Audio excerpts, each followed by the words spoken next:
kita tahu Allah Maha Pemberi, tapi kita nggak yakin Allah beri kita kemudahan. Kita tahu Allah itu Tuhan kita. Kita tahu Allah Maha Penyayang, Allah Maha Pengasih. Tapi kita nggak merasa disayangi oleh Allah Subhanahu wa Ta'ala. Coba deh, kita tumbuhkan keyakinan kita maksimal kepada Allah Subhanahu wa Ta'ala. La ilaha illallah, tidak ada Tuhan selain Allah. Mulai hari ini perkuat lagi iman kita kuatin lagi. Islam kita kuatin lagi. Ayo. Ya. Kalau hari ini kita punya nih suami kita susah banget sholatnya, susah banget ibadahnya. Kira-kira suami kita bakal bisa berubah jadi soleh apa enggak? Pasti. Caranya gimana?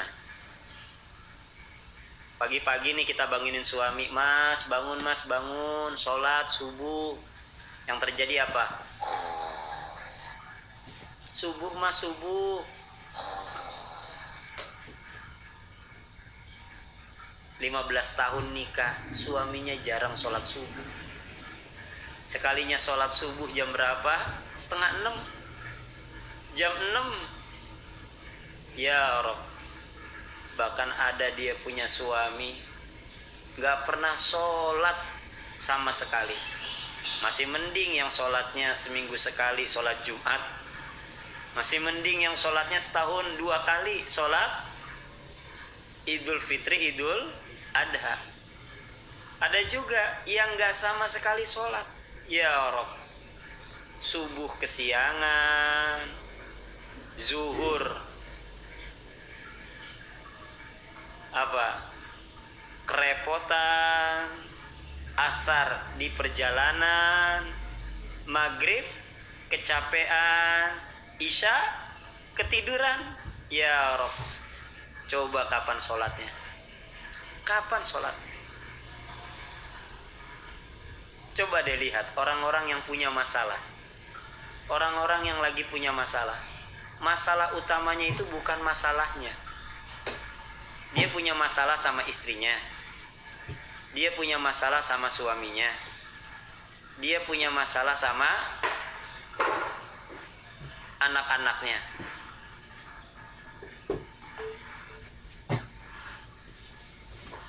Masalah utamanya di mana? Masalah utamanya di mana? Masalah utamanya di ibadahnya. Masalah utamanya itu adalah ibadahnya. Ibadah baik, hidup baik. Dan ibadah yang paling utama itu adalah sholat. Ibadah utama itu adalah sholat. Orang yang sholatnya baik, hidupnya pasti akan baik. Sholat baik, ekonominya pasti akan baik. Oleh karena itu orang-orang yang punya masalah, yang ditanya itu juga bukan masalahnya, tapi yang ditanya itu apa? Sholatnya. Tadi pagi subuhnya di mana? Tadi pagi subuhnya jam berapa? Subuhnya di rumah. Padahal ketika kita sholat itu, ya, ketika kita sholat itu yang utama di mana? Bagi laki-laki utamanya di masjid. Dan keistimewaan sholat subuh itu adalah mang sholat subuh fahuwa ala dhimmatillah. Siapa yang sholat subuh, dia ada dalam jaminan Allah. Kalau dia mau dijamin kesehatannya, dijamin ketenangan hidupnya, dijamin kebahagiaannya, jangan lupa apa? Sholat subuh tepat waktu. Apalagi ditambah apa? Sholat sunnah fajar. Sholat sunnah sebelum subuh. Karena dia akan mendapatkan dunia dan seisi. Oleh karena itu, yang diperhatikan dalam kehidupan kita itu bukan urusan dunia, tapi urusan akhirat. Kita sudah tahu dan merasakan yang membuat sedih hati kita itu urusan dunia atau akhirat. Dunia. Yang membuat kita resah, kesal, marah, itu urusan akhirat atau urusan dunia? Dunia. Semua urusan akhirat itu menyenangkan. Sholat, ya, ngaji, itu menyenangkan. Ya. Orang yang susah tidur, yang bingung tidur susah banget, coba dia datang ke tempat pengajian. Baru aja ustadznya assalamualaikum, dia udah ketiduran. Ya. Kenapa? Karena memang orang yang sering ngaji itu dia akan mendapatkan ketenangan. Bahkan sampai tenangnya, saking tenangnya dia ketiduran.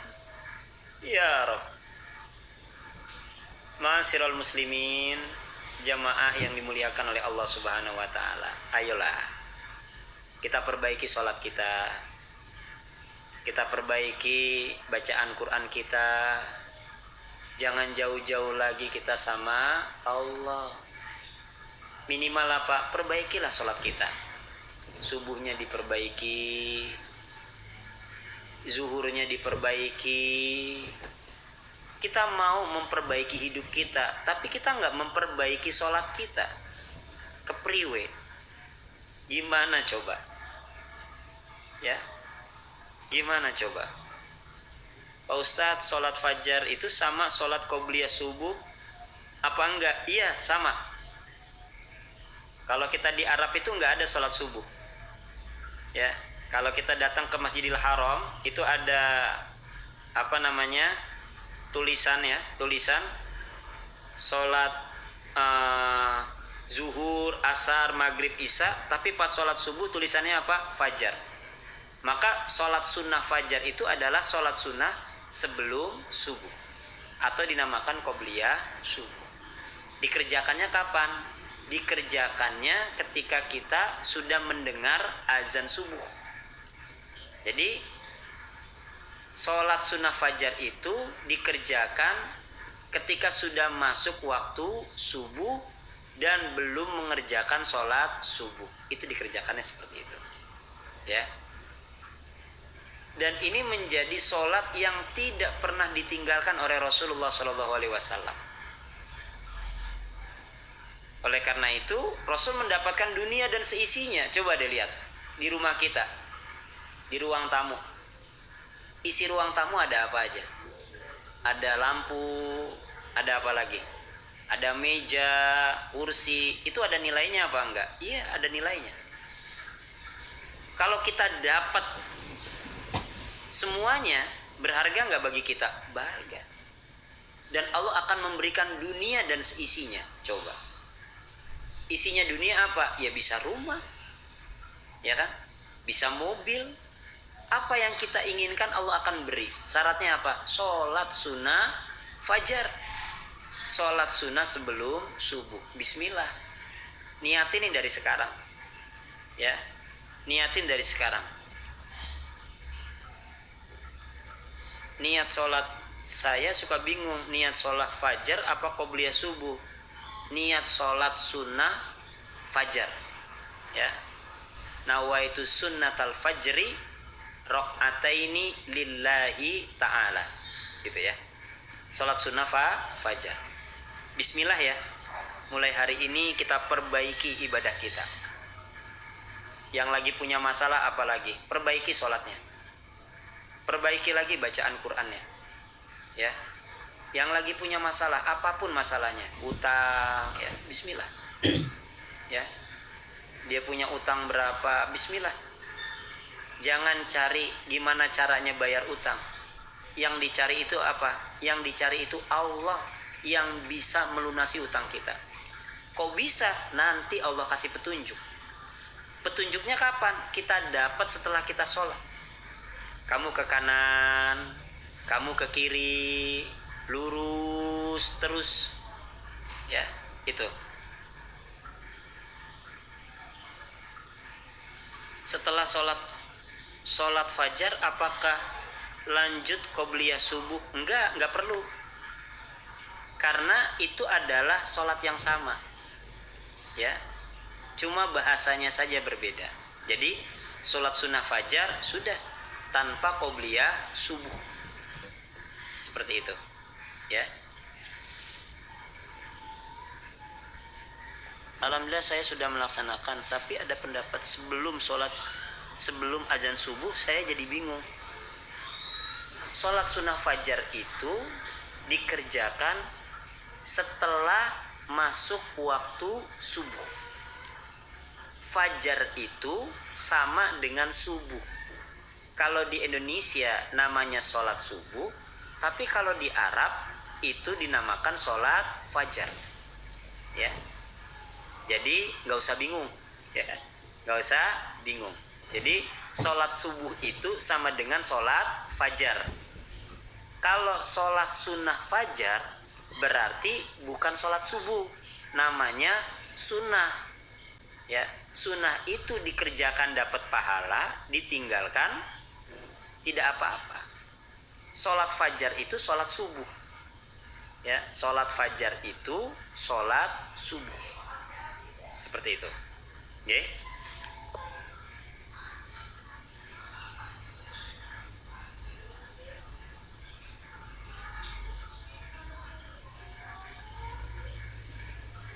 Kalau sudah melakukan sholat subuh, maka tidak mengerjakan sholat sunnah fajar lagi. Karena sholat sunnah fajar itu dikerjakan sebelum subuh. Pak Ustadz, kalau istri sodakoh uangnya dari suami, terus pahalanya buat istri atau suami?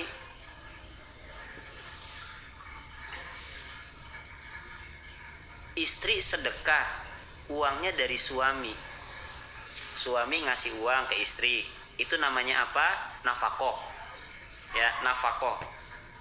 Kemudian hasil dari nafaqohnya ini disedekahkan oleh istri. Apakah suami akan mendapatkan pahala? Pahala apa? Suami akan mendapatkan pahala memiliki istri yang solehah. Adapun besaran pahalanya itu adalah hak prerogatif Allah.